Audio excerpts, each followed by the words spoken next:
Madam Deputy Speaker. As we mark 80 years since the long-anticipated news that the evil Nazi regime that had orchestrated the greatest act of mass murder in human history and terrorised Europe had been defeated by the Allies, I want to concentrate on my constituency, High Peak's role in the Second World War.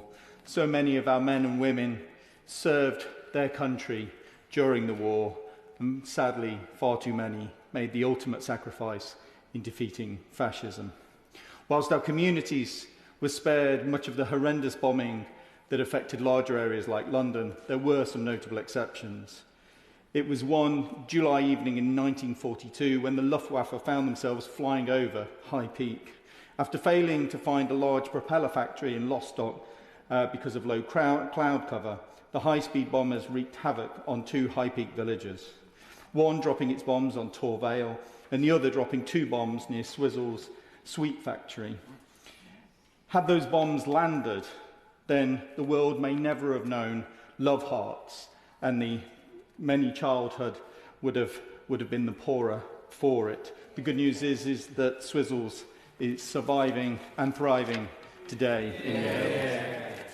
Skipping ahead to 1943, more planes were flying over the High Peak, but this time it was the 617 Squadron of the RAF practicing low-level flying needed for Operation Chastise, more commonly known as the Dam Busters. The Dam Busters were vital in convincing people that the Allies were winning the war against Nazism, and it was the rolling hills of the High Peak that helped the brave RAF personnel to pull it off.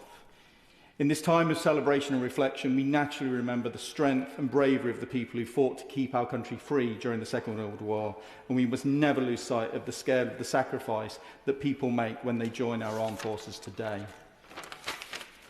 My own uncle served in the Second World War, Ronald Pierce. He fought bravely on the Italian campaign. He survived, but the war took its toll on him during a time when there was little understood and little done for those suffering from trauma and mental health issues. That is why I warmly welcome this government's announcement of VALA, the UK-wide Veteran Support Service, which will work with health, employment and housing charities and is backed by one of the largest ever government funding commitments for veterans. As we celebrate the incredible achievements of the greatest generation, we cannot hide from the fact that we live today in an increasingly unstable world, with anti-Semitism once again on the rise and a war on European soil because of a tyrant's invasion of a neighbouring country. May our generation have all the fortitude and resilience of the generation we celebrate today. Yeah.